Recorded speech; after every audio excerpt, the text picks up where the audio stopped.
Sa pagkakataong ito, hinayaan ni Isigani na mag-usap ang dalawa sa kanilang lengguwahe. Samantala, kinausap naman ng binata si Mang Oscar na noon ay nasa isang sulok habang nakatitig sa dalawang nilalang. "Tay, para kayo nakakita ng multo ah," wika ni Isigani. Higit pa sa multo ang nakikita ko ngayon. Tignan mo ang mga nilalang na nasa harapan natin. Sino bang hindi matutulala sa mga yan? At sigurado ka ba, tayo lang sa baryo ang nakakakita sa kanila? Tanong ni Mang Oscar. "Opo naman tay, nababalot ng malakas na proteksyon ng lugar na to dahil nandito ang hari ng mga sentor," tugon ni Isigani. Naging ganito na ang aking katawan pero ni minsan, hindi ko nagawang makipag-usap kahit sa duwende. Pero ikaw, tignan mo yung mga dinala mong nilalang dito. Ang lalaki. Wika ni Mang Oscar. Hindi ko naman po alam na ganito yung kakalabasan ng paghingi ko ng tulong sa sarangay, tugon ni Isigani. Pero bueno, mabuti na din yan para masigurado natin ang kaligtasan, hindi lang sa ating baryo, kundi pati na din sa mga bayang nasa paligid natin. Wika ni Mang Oscar. Yan nga din po ang iniisip ko tay. Huwag po kayo mag-alala, matutupad po ang lahat ng yan. Pag-uusap ng dalawa. Matapos naman mag-usap ng mga sentor at sarangay, kagad nagkalat ang mga ito sa paligid. Nagsimula silang gumawa ng matataas na pader mula sa mga puno sa gubat. Nagmistulang kanlungan ng mga mandirigma ang buong lugar. May ilang mga sentor ang nakabantay sa paligid. Samantalang ang mga kasama ni Isigani nasa loob lang ng kanlungan, nag-aantay ng susunod na mangyayari. Kinabukasan, nagulat ang lahat dahil sa malakas na tunog ng tambuli. Dali-daling lumabas si Isigani. Nakita ang mga sentor na naghahanda. Sa hindi kalayuan, nakita ni Isigani ang malaking puwersang paparating. Nandito na sila. Mukhang masyadong napaaga ang pagdating nila. Hindi sila pwedeng makalapit sa mga matataong lugar, wika ni Isigani. Huwag kang mag-alala. Papunta na sa kanilang kinaroroonan ang mga kubot. Sila na ang bahalang pahintuin ng mga kalaban, Tugon ng sarangay. Ilang sandali nga ay nakita ng mga ito ang napakaraming kubot. Papasugod ang lahat sa kinaroroonan ng mga kalaban. Mula naman sa kanilang kinakatayuan, dinig ang malakas na hiyawan ng mga kalabang ginagawang meryenda ng mga kubot. Nakikita ng lahat ang panalo ng mga sandaling iyon, kaya hindi rin maiwasan ang pagsasaya ng maaga. Huwag muna kayo magdiwang dahil hindi pa nagsisimula ang totoong laban. Atake pa lang natin ang nakakarating sa kanila. Hindi pa natin alam kung ano ang kaya nilang gawin, wika ni Isigani. Kagad tumahimik ang lahat. Pinakiramdaman ang susunod na mangyayari. Mula naman sa kabilang dako ng baryo, nagliparan ang mga itim na nilalang. Kagad na itong sinalubong ng natitirang puwersa ng mga kubot. napakalawak ng kanilang nasasakop. Hindi ko alam kung ano ang totoong bilang nila. Kailangan ko nang... Hindi na naituloy ng sarangay ang sasabihin dahil biglang dumating ang isa sa mga sumalakay na kubot. Ayon dito, mahigit 1,000 ang bilang ng mga nananalakay na kalaban. May isa pang bugso na nasa likod ng mga ito. Wala doon ang hukbo ng mga aswang na nakakubli sa kagubatan. Mukhang manlili tayo sa dami ng bilang nila. Wika ni Isigani. Kapag ang mga sentor ang nasa panig mo, hindi mahalaga ang bilang ng kalaban, kaya wala kang dapat ipag-alala. Wika ng Saranghay. Kung yan ang sinabi mo, magtitiwala ko, kaibigan. Tugon ni Isigani. Pero hindi pa yan ang pagsalakay. Magtiwala ka sa akin. Daang taon na akong nakikipagdigma, Isigani. Wika ng Saranghay. Walang problema, kaibigan. Malaki ang tiwala ko sa'yo. Matapos ang pag-uusap, biglang sumigaw ng malakas ang Saranghay. Binuksan ng mga bantay ang trangkahan. Nagtakbuhan ang ilan sa mga sentor. Teka, saan sila pupunta? Tanong ni Isigani. Gagawin ang kanilang trabaho. Manood ka kung paanong makipaglaban ang mga mangangasong sentor. Wika ng Saranghay. Pinagmasdan ni Isigani ang mga sentor kung papaanong nagpalusot-lusot ang mga ito sa kakawian na parang anino, hanggang sa makarating ang mga ito sa kinaroroonan ng hukbo ng mga kalaban.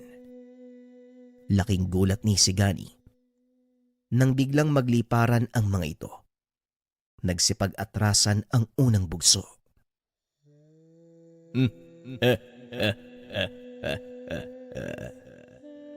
Nakita mo na ang sinasabi ko.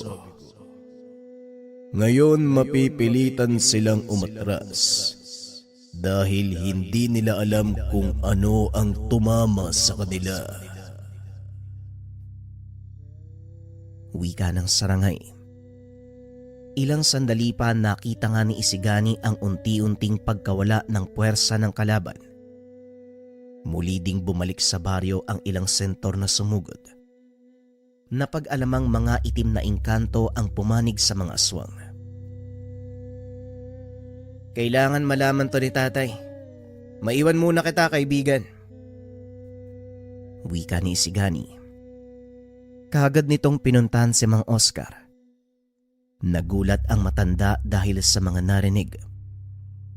Bagaman alam niyang maaaring mangyari ang ganito, pero hindi niya inaakala na maging itim na engkanto ay papanig sa mga aswang.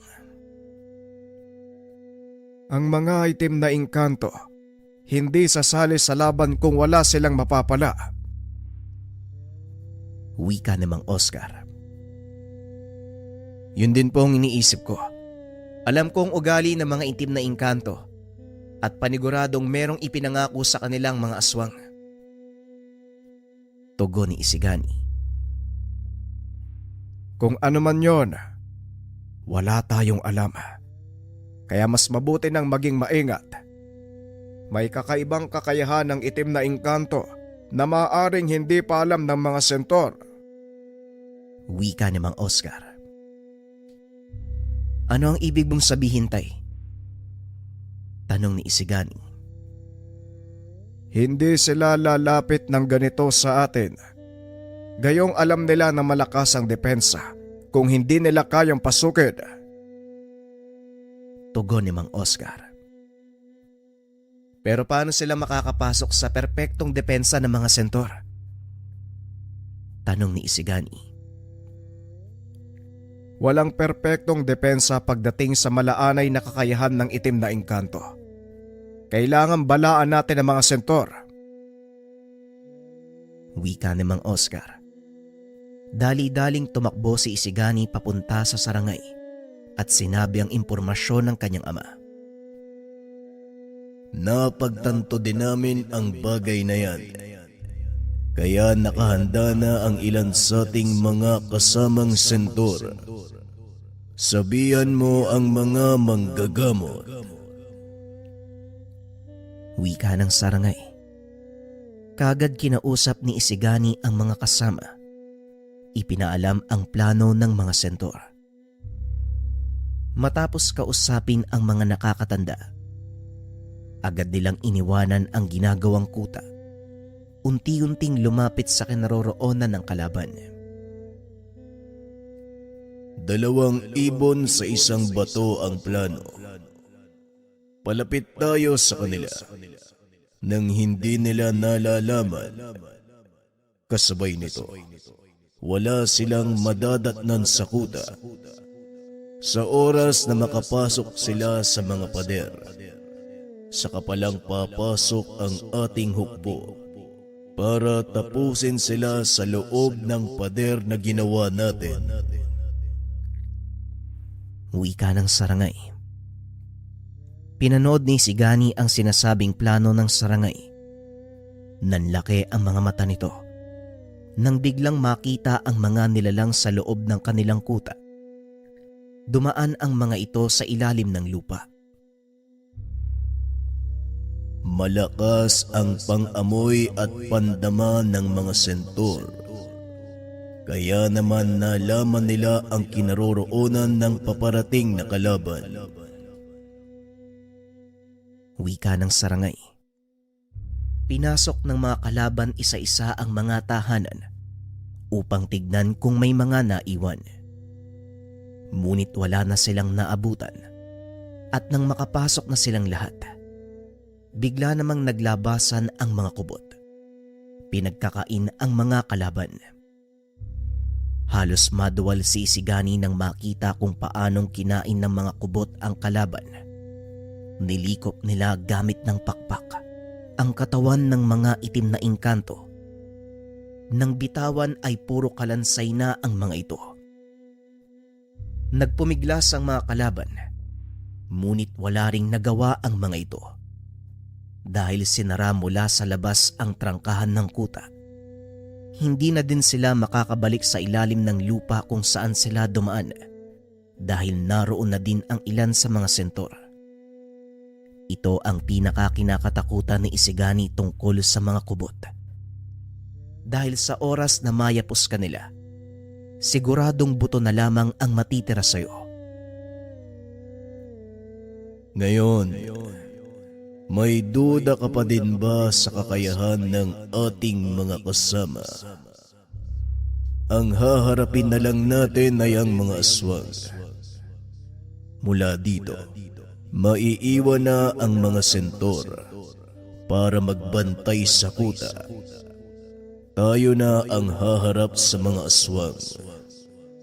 Huwag mong alalahanin ang ibang puwersa ng kalaban dahil ang mga kubot na ang bahala sa inyo. Wika ng Sarangay. Nang masigurado ang kanilang kaligtasan, pinili ng pangkat na magsagawa ng panibagong kuta sa lugar at doon pansamantalang nagpahinga. Habang inaantay ang paglapit ng mga aswang, hindi naman mapakali si Isigani dahil alam niyang napakalakas ng mga aswang at ito ang unang beses niyang haharap sa isang digmaan kasama ang pinakamalakas na nilalang sa mundo ng mga engkanto. Ramdam ko ang kaba sa'yo, kaibigan. Maaari mo bang sabihin kung ano ang kinakatakot mo? Tanong ng Sarangay.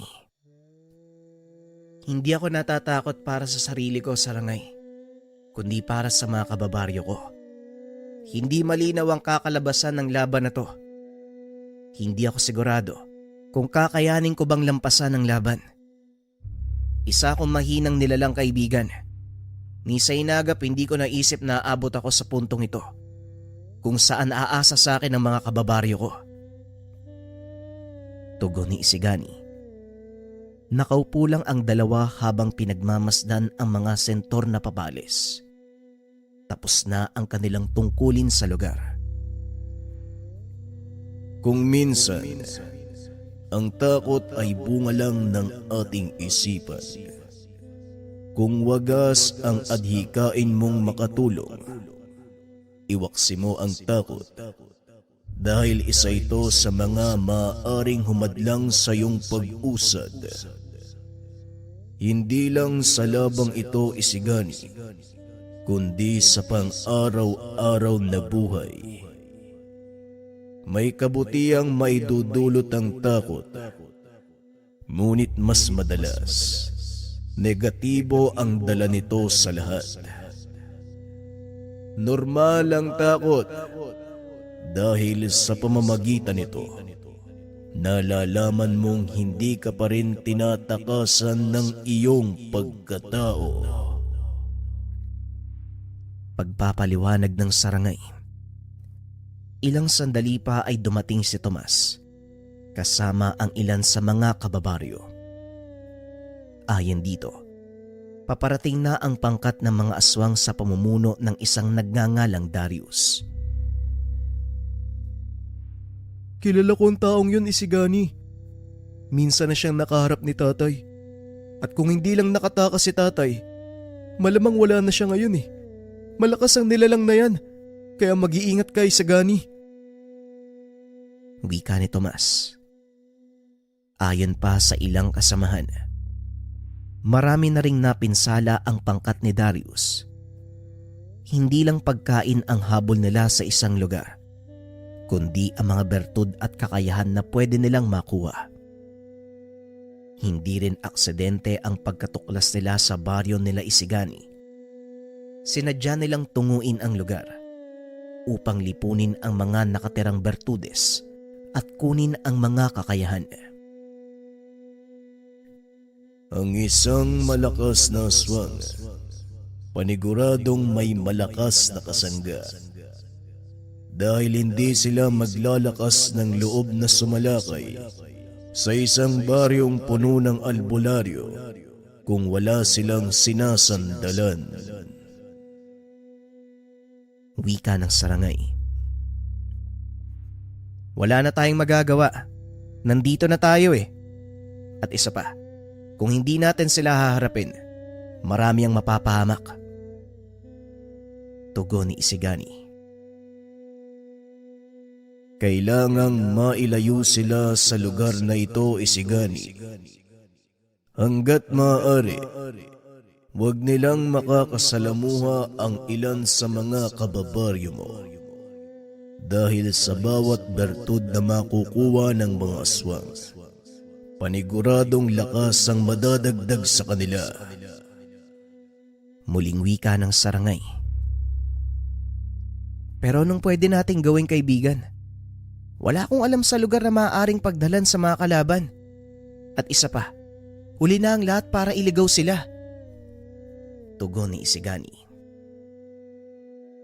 Hayaan mo silang makalapit dahil may plano ako at sana lang ay gumana ito. Wika ng sarangay.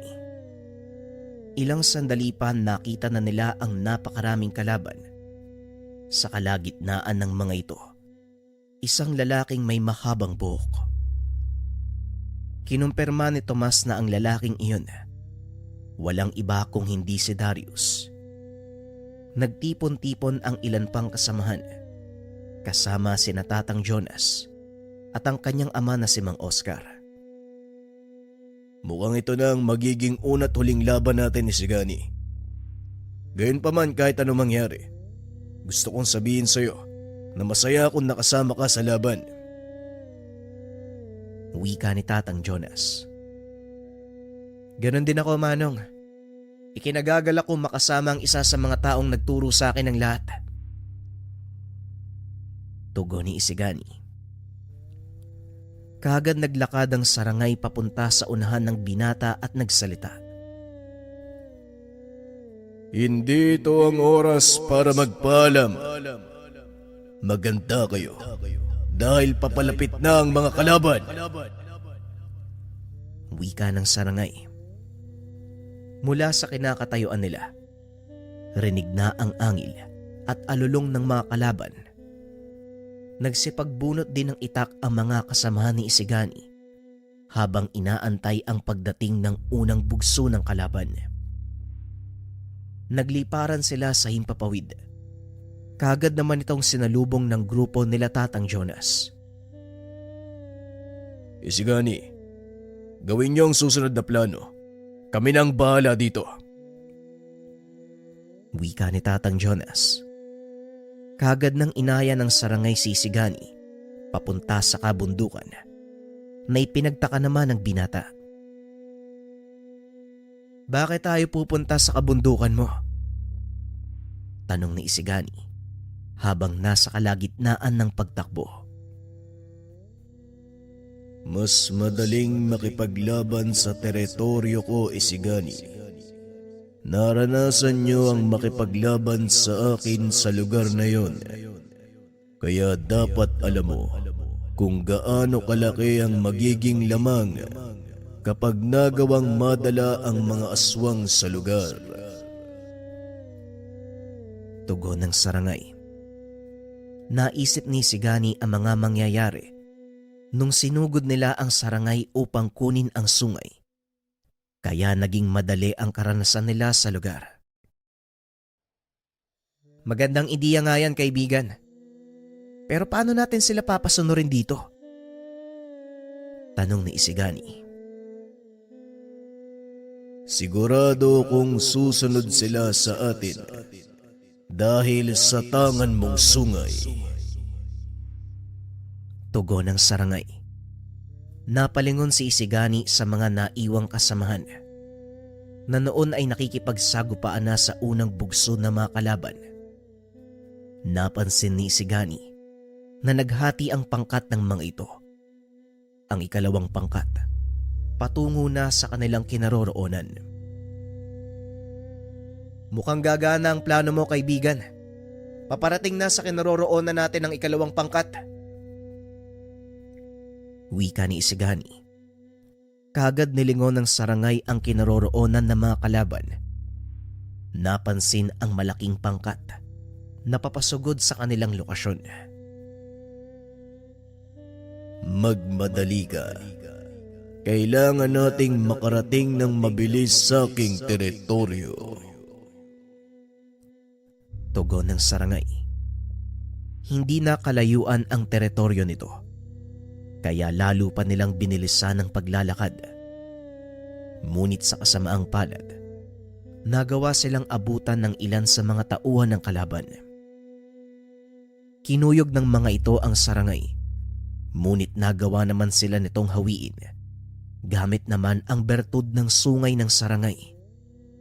Ikinalong ni Isigani sa mga puno ang katawan ng aswang na sumalakay. Parami sila ng parami, kaya kailangan nating bilisan. Muling wika ng sarangay.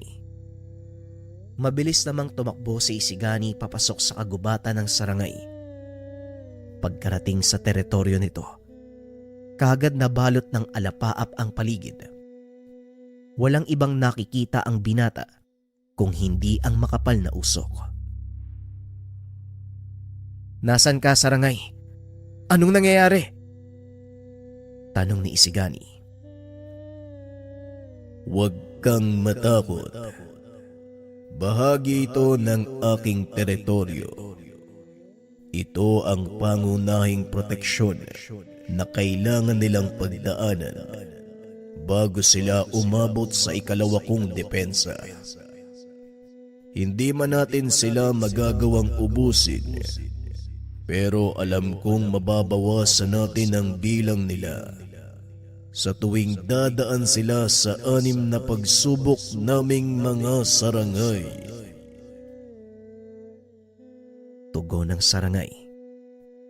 Habang pinagmamasdan mula sa taas ng malaking puno, ang mga kalaban na pinaglalaroan ang isipan.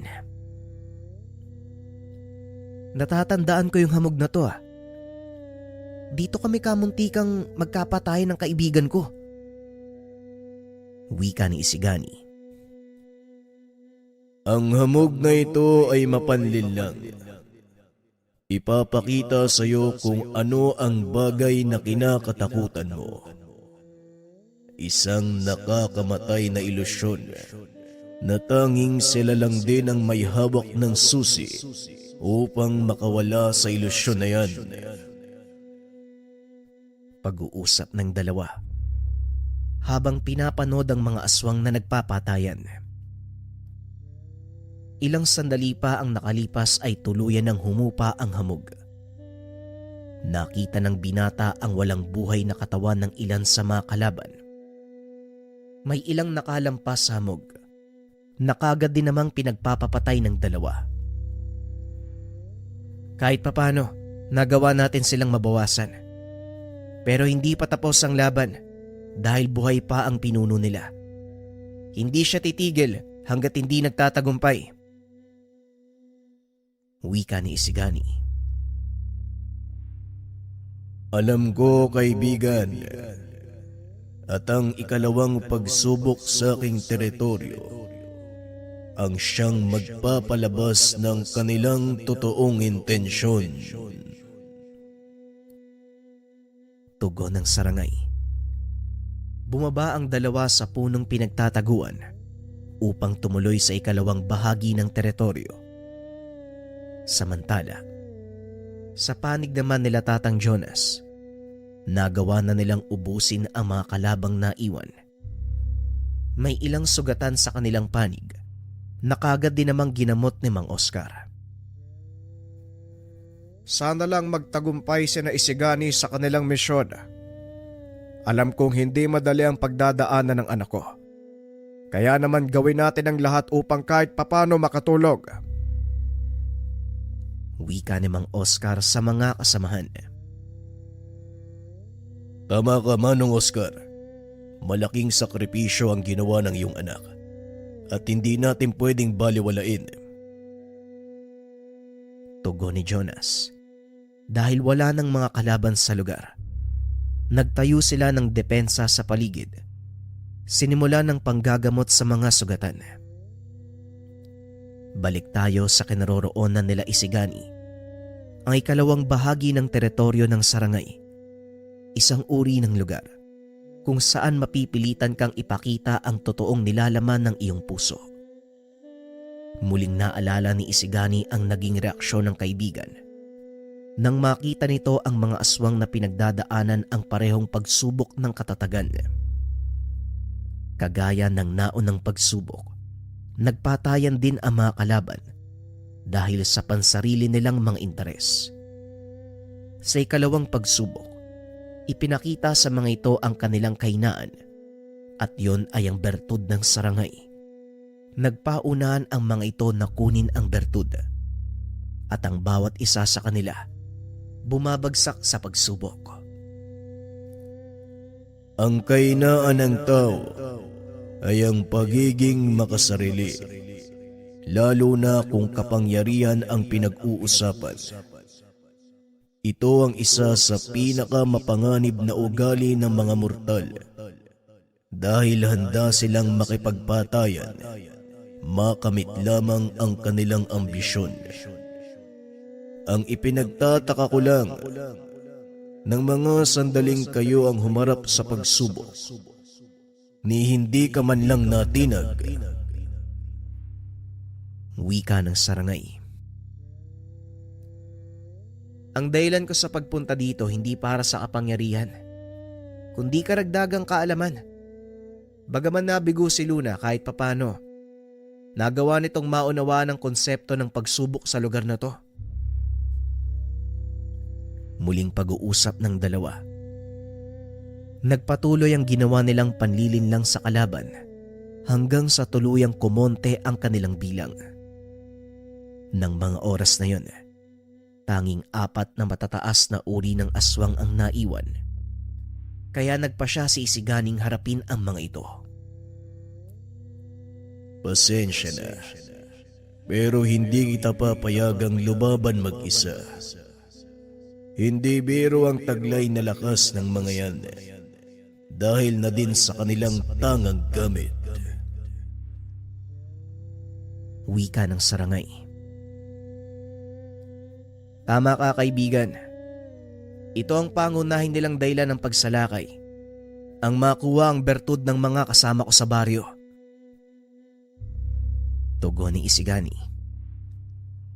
Ilang sandali pa ang nakalipas ay hindi na nila nakita ang mga kalaban. Nasorpresa si Isigani dahil hindi nito akalaing malalampasan ng 4 na nakakataas na aswang ang pagsubok. Habang nag-uusap, nagulat si Isigani nang biglang lumitaw ang mga nilalang. Mabilis na kumilos ang binata, hinarap ang mga ito. Nang mga sandaling iyon, hindi pa rin ginagamit ng binata ang bertud. Tanging pisikal na lakas ang ginamit niya sa pakikipaglaban. Hindi may tatanggi na sa loob ng mahabang panahon, nalinang ng husto ang pisikal na kakayahan ng binata, lalo na ang bilis nito. Idagdag pa ang natural na proteksyong dala ng bertud na hawak.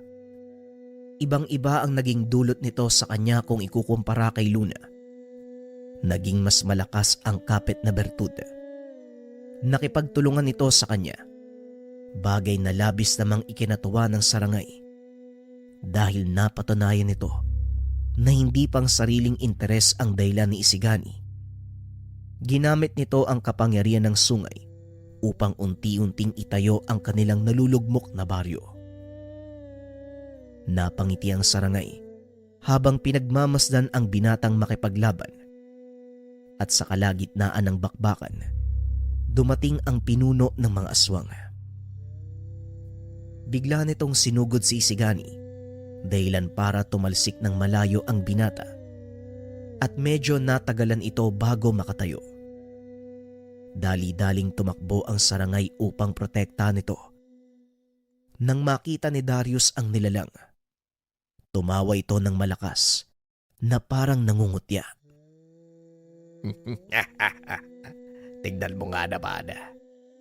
Hindi ko na pala kailangang hanapin ang napakailap na sarangay. Ang buong akala ko, mataas na uri ka ng engkanto. Bakit ka nakipagkasundo at nagpasailalim sa utos ng isang mortal? Tanong ni Darius. Hindi ako nagpasailalim sa utos ng isang mortal.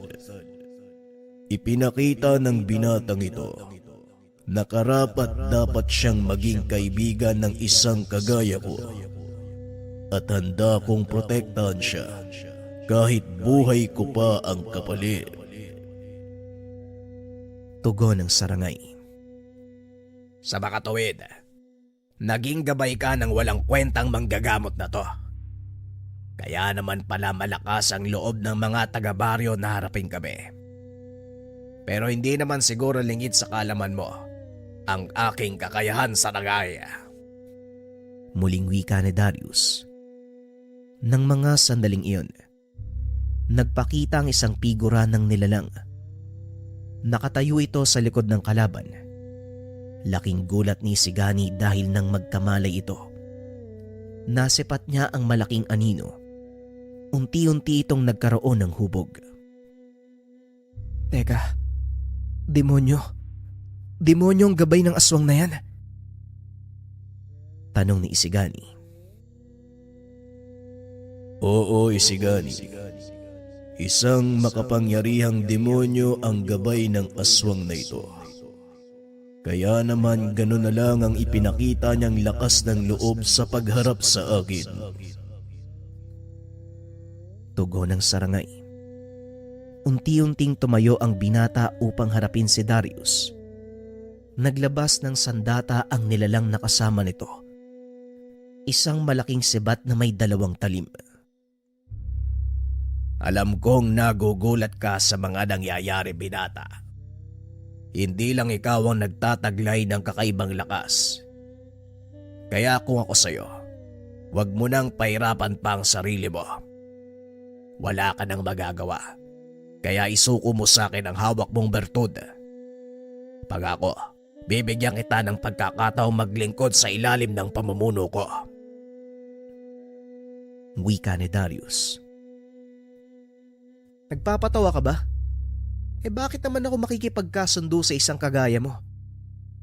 Pasensya na, pero hindi ko hahayaang mapasailalim ng iyong kapangyarihan at lalong hindi ko hahayaan na mapunta sa kamay mo ang bertud. Tugon ni Isigani. Nang mga sandaling iyon, inilabas ng Sarangay ang kanyang sandata. Isang malaking palakol na may 2 talim. Gawa sa ginto ang sandata at may mga nakaukit na salita. Nagbabaga ang mga ito na tila ba kakalabas pa lang sa pugon. Bago natin tapusin ang labang to, maaari ko bang malaman ang dahilan kung bakit ka nagpasailalim sa kapangyarihan ng demonyo?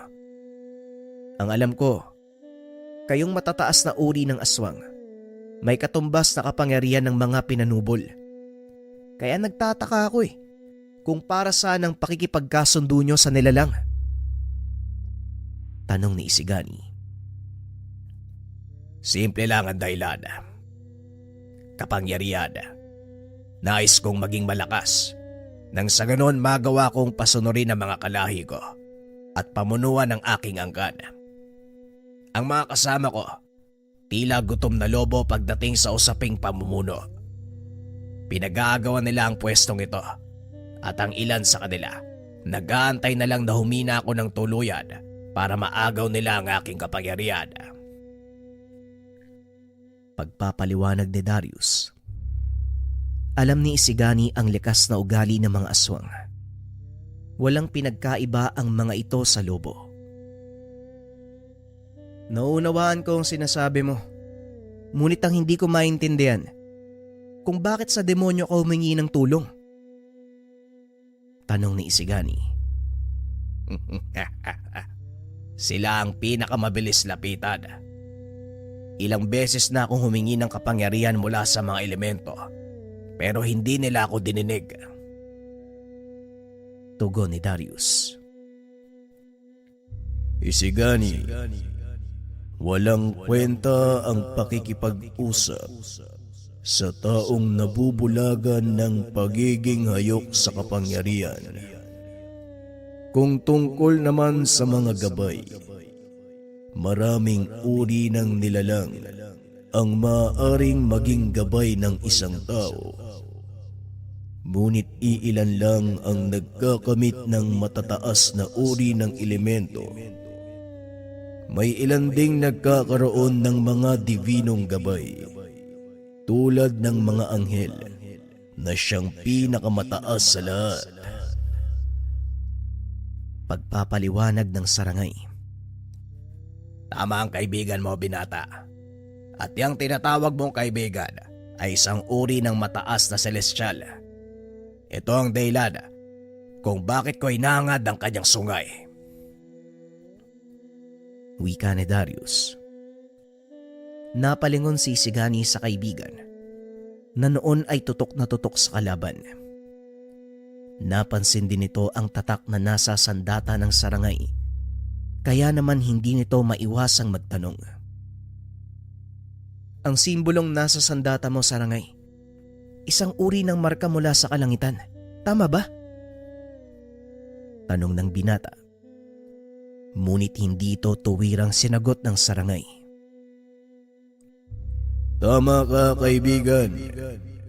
Ngunit hindi ito ang tamang panahon para pag-usapan ang tungkol sa bagay na yan. May kalaban tayong kailangang harapin at pagtuunan ng pansin. Tugon ng Sarangay. Alam ko, kaibigan, kaya kailangan na nating kumilos bago pa mahuli ang lahat. Pagsang-ayon ni Isigani. Samantala sa kabilang dako naman, patuloy ang ginagawang panggagamot ni Mang Oscar. Dumating na din si Manong Tala at kagad tumulong sa panggagamot. Pasensya na kung nahuli ako ng dating. Mangyari kasi may natuklasan ako tungkol sa Sarangay na nangangalaga ng ating kagubatan. Wika ni Manong Tala. Ano naman ang natuklasan mo? Tanong ni Mang Oscar. Ang nilalang na inakala nating mataas na engkanto ay may higit pang katungkulan sa mundo ng mga celestial. Wika ni Manong Tala.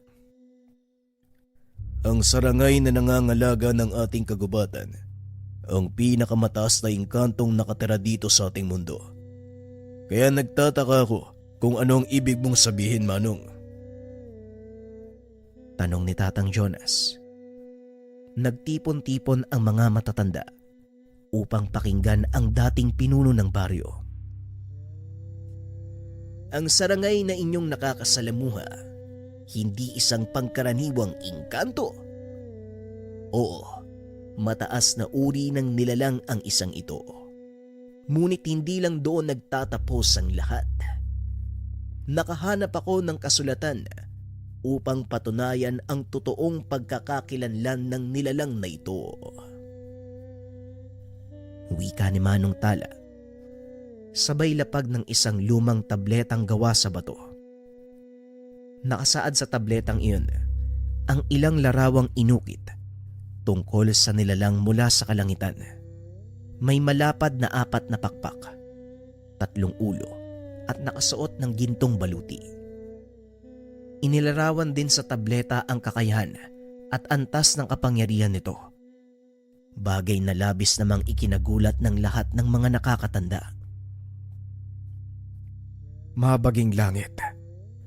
Alam ba ito ni Isigani?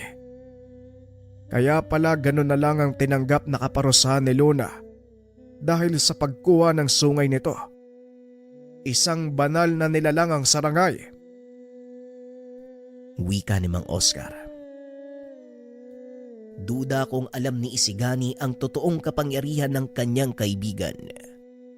Hindi ko alam kung paanong naitago ng sarangay ang totoo niyang pagkakakilanlan sa loob ng mahabang panahon. Pero natutuwa ako dahil nasa panig natin ang isang makapangyarihang celestial. Tugon ni Manong Tala. Hindi ko maunawaan ang pinag-uusapan niyo. Nakasaad sa tableta ang mga impormasyon, pero hindi ko lubos maisip kung anong gusto niyong iparating, Manong Tala. Tanong ni Tatang Jonas. At para lubusang maunawaan ng mga kasama ang tungkol sa sinasabi, pinaliwanag ni Manong Tala ang lahat. Ayon dito, nung unang panahon, kakaunti pa lang ang tao sa mundo. Nagpadala ang Diyos ng mga matataas na uri ng anghel upang mabantayan ang mundo laban sa banta ng mga rebeldeng anghel. Naging perpekto ang plano ng Diyos. Wala sa mga demonyo ang nagkaroon ng pagkakataon manipulahin ang utak ng mga tao dahil na din sa gabay ng mga sinugong anghel. Ngunit kalaunan, natukso ang mga anghel sa babaeng anak ng tao. Nagkaroon ng isang kaganapang nagpabago sa mundo. Isinilang ang mga higante at mga hindi pangkaraniwang nilalang. Nang dahil sa kaganapan, hindi na pinahintulutan ng may likha ang 200 anghel na bumalik sa kalangitan. Ginawa nilang tahanan ang mundong ibabaw. Ang ilan sa kanila ay nanatiling espiritong walang katawan. Samantalang ang karamihan, gumawa ng sariling wangis. Ang ilan ay nag-anyong tao. Ang ilan ay nag-anyong hayop. May ilan ding kombinasyon ng dalawa, kagaya ng tikbalang, balaw at kung ano-ano pa. Ngunit ang ilan sa matataas na celestial, ginamit ang anyo ng malaking nilalang na kilala sa katawagang sarangay. Tama ang narinig nyo. Ang sarangay na nakilala natin at nakakatuwang sa laban, isang uri ng mataas na anghel na kung tawagin ay cherubim. Wika ni Manong Tala. Nanlaki ang mga mata nila Manong Oscar sa narinig. Hindi nalingid sa mga ito ang tungkol sa mga anghel na naninirahan sa lupa. Kaso nga lang, hindi nila lubusang akalain may isang kagaya nila ang naninirahan sa kabundukang sakop ng kanilang baryo. Sigurado ka ba sa mga sinabi mo, Manong Tala? Baka mamaya, isa na naman yan sa mga kalokohan mo. Tanong ni Mang Oscar. Hindi ito ang panahon para magbiro, Oscar. At sa tingin mo, magsisinungaling ba ang sinaunang kasulatan ng ating mga ninuno? Tugon ni Manong Tala. Kung ganun, malaki ang pagkakataong manalo tayo sa labang ito. Wika ni Tatang Jonas. Hindi pa rin ako nakakasiguro, Jonas. Maaring hindi makisali sa gulong ito ang sarangay dahil mapayapa ang nilalang na ito. Hanggat walang gumagambala sa kanila, hindi sila nakikisalamuha sa mga tao. Wika ni Manong Tala. Sa pagkakataong ito, nakisali lang ang sarangay dahil alam niyang nasa panganib ang kabundukan kung saan siya nakatira. Wika ni Mang Oscar. Ngunit habang nag-uusap ang mga ito, biglang naglabasan mula sa kagubatan ang mga kalaban. Halos mapatalon si Manong Tala dahil hindi nito lubos maisip na buhay pa ang mga ito. Teka, saan nanggaling ang mga aswang na ito? Bakit sila nandito? Tanong ni Manong Tala. Bagaman isa sa kilalang bertudes ng kanilang bayan, malaki ang takot nito sa mga aswang. Yan ang napala mo dahil palagi kang huli sa kaganapan. Ang mga aswang na ito ang ilan sa mga kalabang sumasalakay. Sa kasamaang palad, hindi sila lubusang nagapi ng ating mga kasama. Kaya gawin mo ang nararapat para kahit papano makatulong ka. Tugon ni Mang Oscar. Kagad kumilos si Manong Tala para apulahin ang pagsalakay ng mga aswang. Nanlaki ang mga mata ni Mang Oscar. Ngayon niya lang uli nakitang makipaglaban ang matanda. Nagbato ito ng tigalpo. Isa-isang namilipit sa sakit ang mga aswang hanggang sa sumabog ang ulo ng mga ito dahil sa lakas ng ibinatong tigalpo.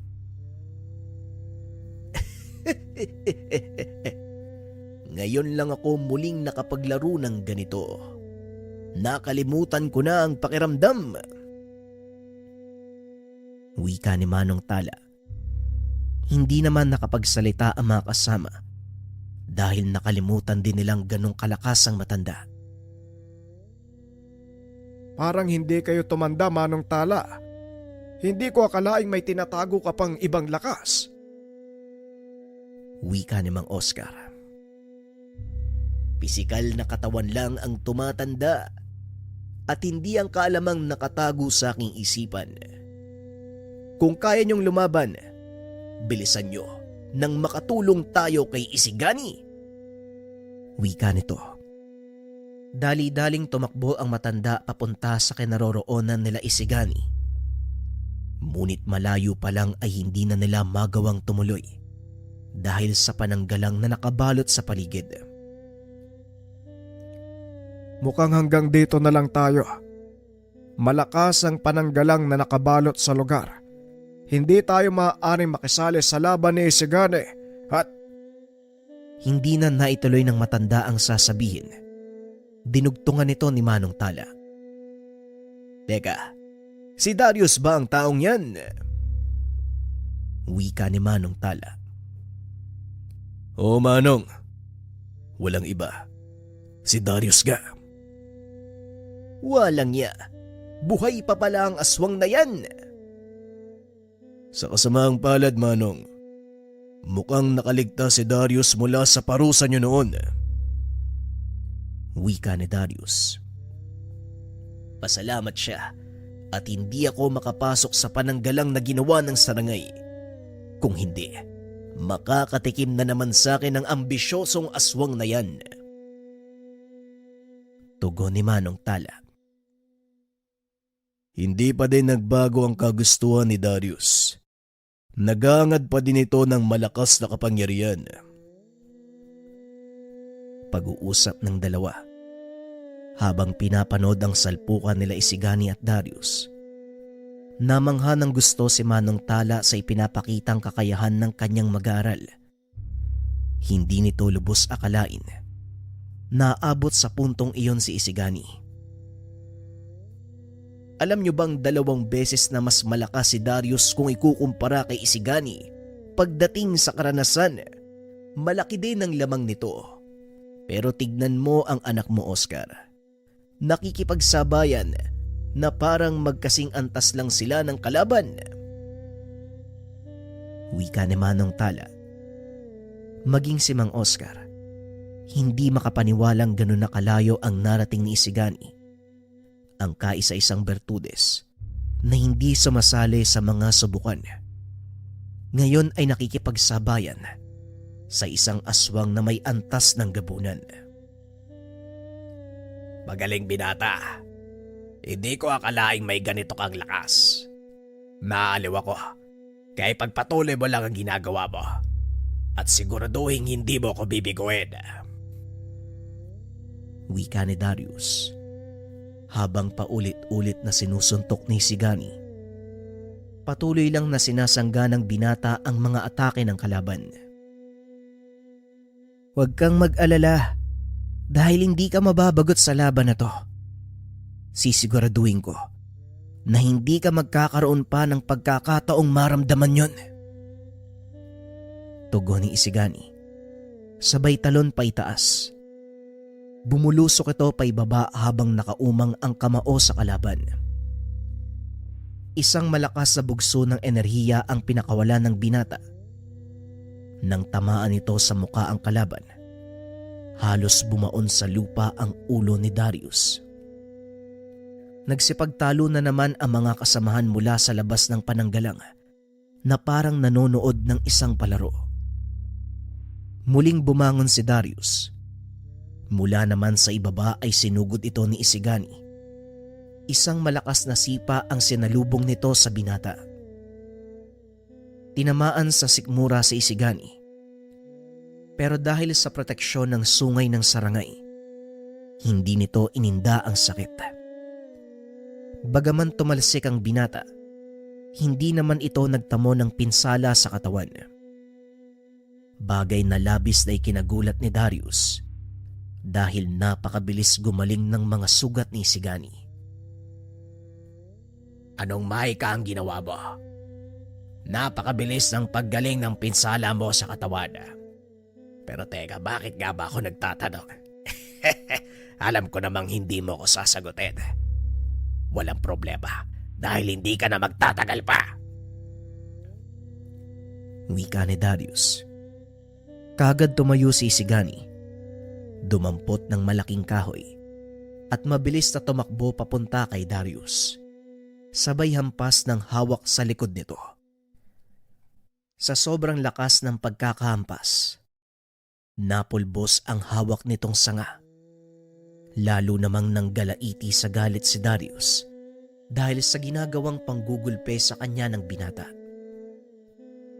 Nang mapagtantong hindi kakayanin ng binata, humingi ito ng tulong sa gabay na demonyo na noon ay nakatayo lang, nag-aantay sa isang sulok. Pagkumpas ni Darius, itinaas ng nilalang ang hawak na sandata. Akmang ibabato na sana ang sandata nang bigla itong harangin ng sarangay gamit ang hawak nitong palakol. Hindi lang ikaw ang may kakayahang tumawag ng tulong, aswang. At hindi ako yung tipo na papabayaan ng kaibigan ko. Wika ng sarangay habang itinutulak palayo ang demonyong gabay ni Darius. Patuloy lang na nanonood si Manong Tala na tila may kung anong inaabangan. Mukhang masasaksiyan ko din ang paglantad ng isang celestial. Wika ni Manong Tala habang pinagmamasdang makipaglaban ang sarangay. Bagaman nasa labas ng pananggalang, ramdam nito ang pulso ng enerhiyang lumalabas sa tuwing magtatama ang sandata ng dalawang nagsasalpukang nilalang. Pausay, sa loob ng maraming taon, nagkaroon din ako ng malakas na makakatunggali. Wika ni Darius. At hindi ako makapaniwala. Hanggang dyan lang ang kakayahan mo. Ang taas pa naman ng tingin ko sa'yo. Wika ni Isigani. Sabay hambalos ng kahoy sa kalaban. Hindi gumamit ng anumang sandata si Isigani, maliban lang sa mga bagay na napupulot niya sa paligid. Walang kaalam-alam ang kalaban na purong pisikal na lakas pa lang ang ginagamit ng binata. Ako nga ang dapat magsabi niyan sa'yo. Hanggang dyan lang ba ang lakas na kaya mong ibigay? Kung sa bagay para sa akin, ayos na din ang ganyan. Hindi ako nababagot sa labang ito. Ngunit hindi din ako naaaliw. Wika ni Darius. Napangiti naman si Isigani sa sinabi ng katunggali dahil wala itong alam sa nangyayari. Pasensya na. Sana nagsabi ka kanina pa.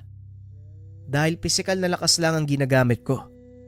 Ni hindi ko pa nga nilalabas ang kapangyarihan ng sungay ng sarangay. Tugon ni Isigani. Nanlaki ang mga mata ni Darius. Saka pa lamang niya naramdamang hindi pa nga ginagamit ng binata ang kakayahang taglay ng sungay. Ngunit bago pa man ito tuluyang ilabas ang mga sungay, binalaan siya ng sarangay. Sa oras na gamitin mo ang sungay, unti-unti nitong kakainin ang enerhiya mo.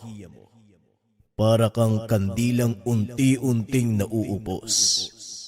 Kaya bilisan mo ang kilos. Kailangan mo siyang matalo bago pa tuluyang maubos ang enerhiya mo. Wika ng sarangay.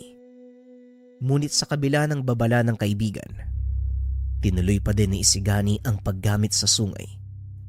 At nang hawakan ng binata ang bertud, biglang kumawala mula sa katawan nito ang napakalakas na bugso ng enerhiya, dahilan para mapaatras ng ilang hakbang si Darius. Eto na. Eto na ang taglay na lakas ng bertud ng sarangay. Napangiti si Darius. Kitang-kita sa mata nito ang pagnanasang makuha ang bertud kay Isigani. Kung nakikita mo lang ang itsura mo ngayon, Darius, para kang lobong gutom na nakakita ng sariwang karne. Wika ni Isigani. Oo, bata. Dahil hindi mo nauunawaan ang kahalagahan ng bertud sa isang kagaya ko. Kung wala ang bertud na yan, hindi ako irerespeto ng mga kalahi ko at tuluyang maaagaw sa akin ang pamumuno. Wika ni Darius. Sino pa nga agaw ng pamumuno sa'yo? Naubos na na mga kasamaan ko ang mga alipores mo. Kung yun lang ang dahilan ng pakikipaglaban mo, pasensya ka na pero para sa akin, walang saysay ang laban na to. Wika ni Isigani. Ang lakas ng lobong magsalita dahil hindi mo alam kung ano ang pinagdadaanan ko. Wala kang alam tungkol sa naging buhay ko. Wika ni Darius. Biglang naramdaman ni Isigani ang paglakas ng enerhiya ng kalaban at ng gabay nito. Nagawa ding itulak ng gabay ni Darius palayo ang sarangay. Unti-unting lumakas ang demonyo. Nagbago ang anyo hanggang sa lumantad ang totoong itsura. Humaba ng husto ang sungay. Sa pagitan ng dalawang sungay, lumitaw ang kulay asul na bolang apoy. Ang kanang kamay ng demonyo, lumaki na tila may nakabalot na bato. Pagmasdan mo ang totoong anyo ng aking gabay. Nakalimutan kong sabihin, na isa sa 4 na prinsipe ng impyerno ang gabay ko. Nakatayo sa harap mo ngayon. Ang demonyong may kakayahang magbukas ng impyerno. Si Amon! Wika ni Darius. Nanlaki ang mga mata ni Manong Tala nang makita ang malahiganting anyo ng demonyong gabay ni Darius. Si Amon ng demonyong yan. Isa sa 4 na prinsipe ng impyerno. Mukhang nasa panganib ang buhay ni Isigani. Wika ni Manong Tala. Huwag kang mag-alala, Oscar. Gaya ng sinabi ko sa iyo, mukhang may nakatagong sorpresa ang kaibigan nating Sarangay. Tugon ni Manong Tala. Nang makita ni Isigani ang totoong anyo ng gabay ni Darius, napatingin ito sa Sarangay. Mukhang hindi tayo mananalo sa ganitong antas, Isigani. Siguro oras na para pakawalan mo ko. Wika ng Sarangay. Ha? Paano ko gagawin yun? Hindi naman kita alipin ah. Tugon ni Isigani. Oo, hindi mo ko naging alipin. Ngunit alam kong naririnig mo sa isipan ng isang pangalan. Sa oras na handa ka na, sambitin mo ito upang tuluyan akong makalaya. Wika ng Sarangay. May pangalan na pumasok sa isipan ni Isigani. Napagtanto na totoo ang sinabi ng kaibigan. Bagaman walang kasiguraduhan sa mga mangyayari, nagpa siya ang binatang sundin ang sinabi ng Sarangay. Kung ito lang ang paraan para manalo tayo, sige, gagawin ko, kaibigan. Tugon ni Isigani sabay pikit ng mata. Huminga ng malalim.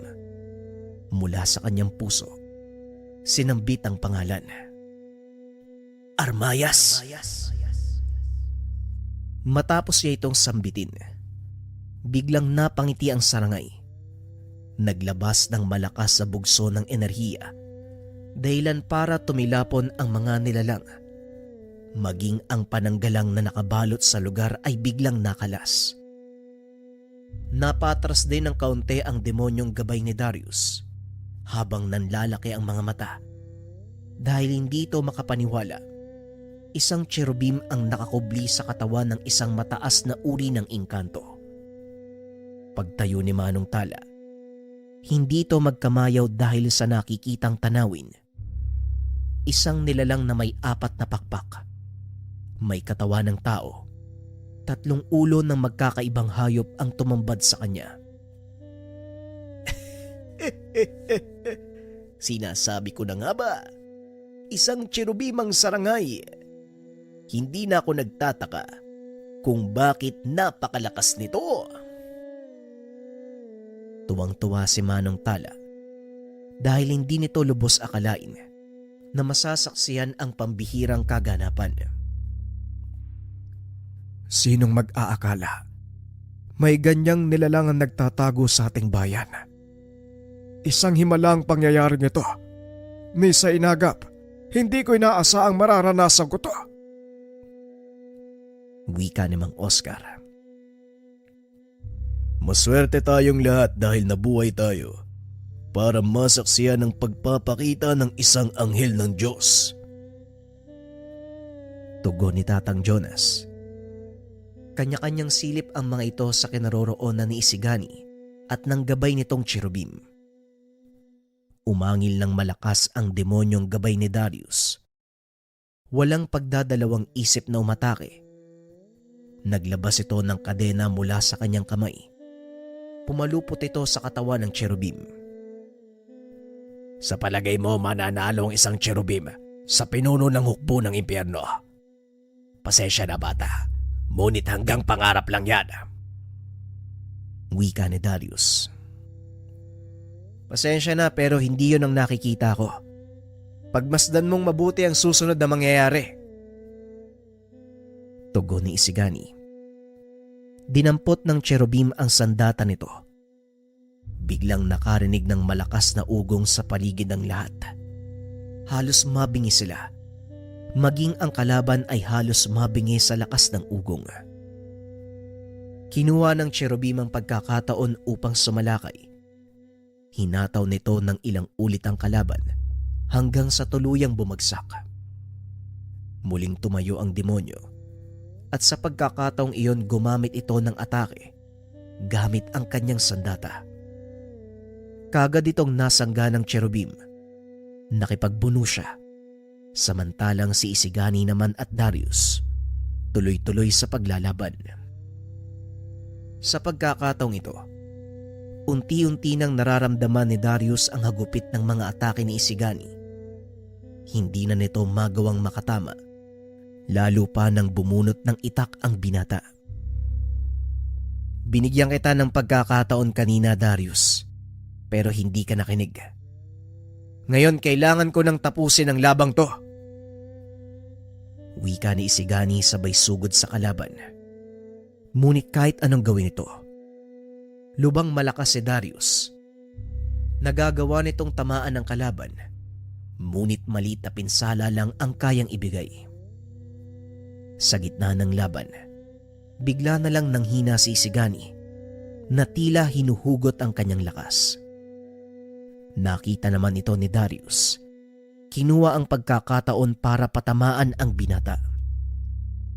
Tumilapon si Isigani, dahilan para mawala ang atensyon ng gabay nito sa laban. Kapwa sila tinamaan at bumagsak. Mukhang kabaliktaran na mangyayari. Tignan mo ang kalagayan mo ngayon, bata.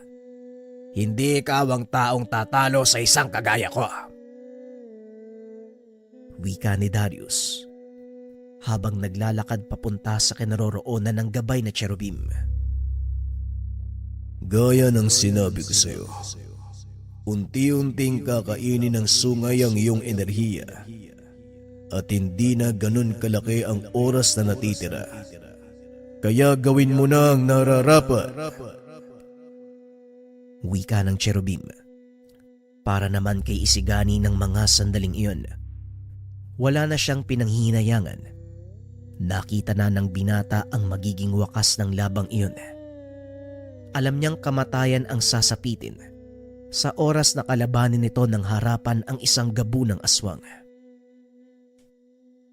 Alam kong mangyayari to. Kung kinakailangan nating magsakripisyo, gawin na natin, kaibigan. Tugon ni Isigani. Matapos ay tumayo ito. Nag-usal ng dasal. Bigla namang nanumbalik ang lakas ng cherubim. Kaagad ding tumayo. Dumampot ng sandata at muling sumugod. Kinuha naman ni Isigani ang pagkakataon upang isagawa ang huli nilang plano.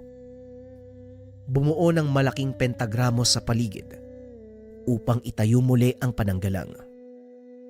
Nang mga sandaling iyon, nagawa ng pumasok nila Manong Tala sa lugar papunta sa kinaroroonan ni Isigani.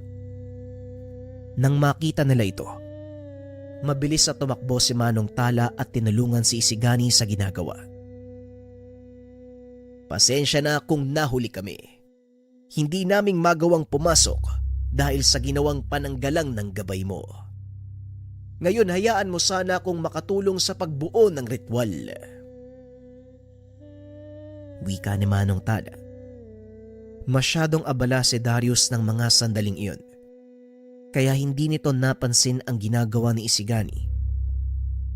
Ilang minuto pa ang nakalipas. Nakumpleto na ng binata ang ritual. Napalingon sa kanya ang cherubim. Kagad hinawakan sa kamay ang kalabang nilalang. Inilipad ito papunta sa loob ng ginagawang pentagramo ng binata. Iginapos para manatili sa lugar habang siniselyo ni Isigani ang ritual. Unti-unting hinigop ng lupa ang nilalang. Paulit-ulit na umaangil. Ngunit kahit anong gawin ng demonyo, hindi ito makaalis sa pagkakagapos. Hanggang sa tuluyan na itong naglaho. Sobra-sobrang galit ang naramdaman ni Darius ng mga sandaling iyon. Mabilis itong sinugod si Isigani na noon ay halos ubos na din ang natitirang lakas. Pinagsusuntok ang binata hanggang sa makisali na ang gabay nitong cherubim. Tapos na ang laban mo, Darius. Tumigil ka na. Dahil kahit anong gawin mo, hindi ka mananalo. Wika ng cherubim. Hindi ko gagawin yon hanggat may natitirang hininga sa katawan ko. Tugon ni Darius. Wala na din ako magagawa dito. Ngunit maipapayo ko lang sa'yo. Itigil mo na ang lahat ng to. Muling wika ni Isigani. Sadyang matigas ang ulo ni Darius. Mas ginusto nitong mamatay kaysa magkaroon ng kahiyan dahil sa pagsuko. Hindi ako susuko sa isang kagaya mo. Isa ka lang mababang uri na manggagamot. Tugon ni Darius. Oo, isa akong mababang uri na manggagamot na may hawak ng buhay mo ngayon. Kaya isuko mo na ang lahat. Pagbibigyan kitang mabuhay. Muling wika ni Isigani. Mataas ang ere ni Darius. Pinili nitong magpakamatay kaysa sumuko at tanggapin ang awa ni Isigani. Gamit ang sariling kuko, tinusok niya ito sa kanyang leeg hanggang sa bumulwak ang masaganang dugo mula sa sugat. Hindi naman ito nagawang pigilan ni Isigani. Tuluyang binawian ng buhay si Darius. Matapos ang labang yun, biglang bumagsak ang binata at ayon kay Manong Tala dahil lang ito sa sobrang pagod. Hinayaan nilang magpahinga si Isigani habang isinasaayos ang lahat ng mga nasira sa nagdaang laban. Kinabukasan, laking gulat ng lahat nang makita si Isigani. Bigla itong tumanda. Kumulubot ang balat. Pumuti din ang buhok. Ito ang naging kapalit ng paggamit mo sa sungay ng sarangay. Pasensya na, Isigani, pero wala na akong magagawa sa kalagayan mong yan. Wika ni Manong Tala. Kagaya po ng sinabi ko, wala akong pagsisisihan dahil nagawa ko naman ang nararapat. Tugon ni Isigani. Nakatayo din sa tabi nito ang sarangay. Hindi ko na magagawa pang baliktarin ang nangyari sa iyo. Ngunit malaki ang pasasalamat ko dahil nagawa nating manalo.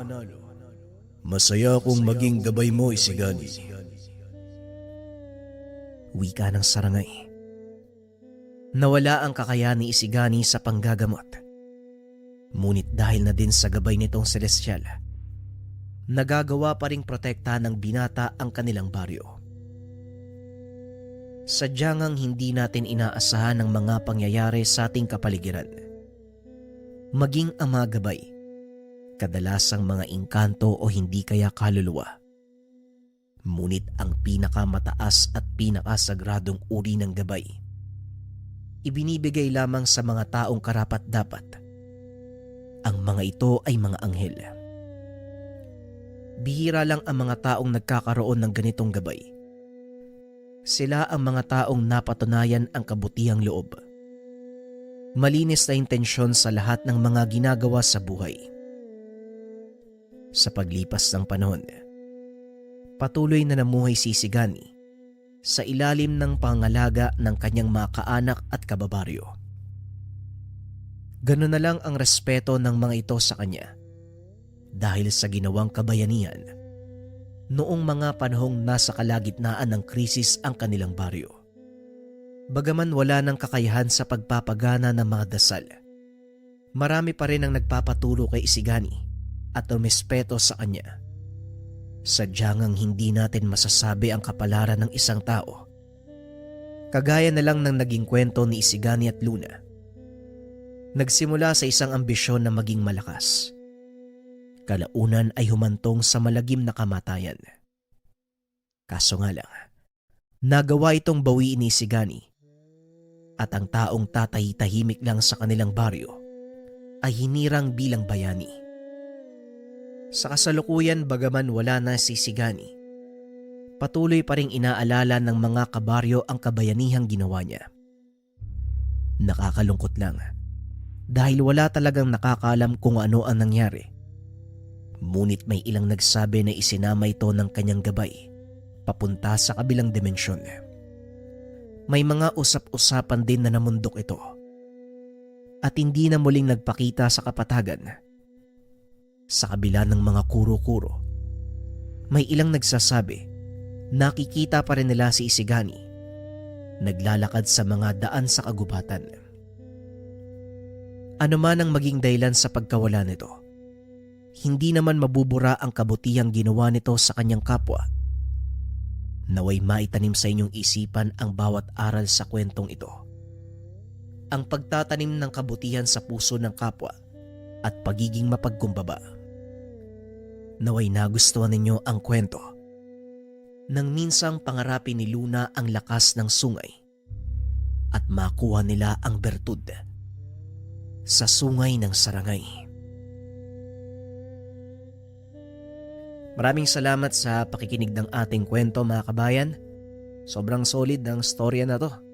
Pero nakakalungkot man na natapos, pero huwag kayong mag-alala dahil meron tayong paparating na series. Bago to mga kabayan, yung dulong parte ng kwento ng Sarangay ay pumapatungkol na sa mga anghel at demonyo. Yun din ang paparating nating series. Ang tungkol sa 7 anghel, ang 7 Arkangeles. Update lang mga kabayan, Super 66 promo tayo mamayang 12 AM. Hanggang June 9 ang itatagal ng promo, ito ang drop ng price. Lana discounted ng 1,300 pesos. Habak de bala discounted ng 800 pesos. Habak de lana discounted ng 400 pesos. Hoodie discounted ng 399 pesos. Gabay medalyon discounted ng 200 pesos. Lahat ng bracelet din discounted ng 100 pesos. Yung gabay t-shirt halos pamigay na lang, discounted ng 200 pesos. Marami pang discounted price. Lahat ng products na nandyan sa Shopee ay discounted. Check nyo na lang mga kabayan. Maraming salamat. Nariyan ang link sa comment section.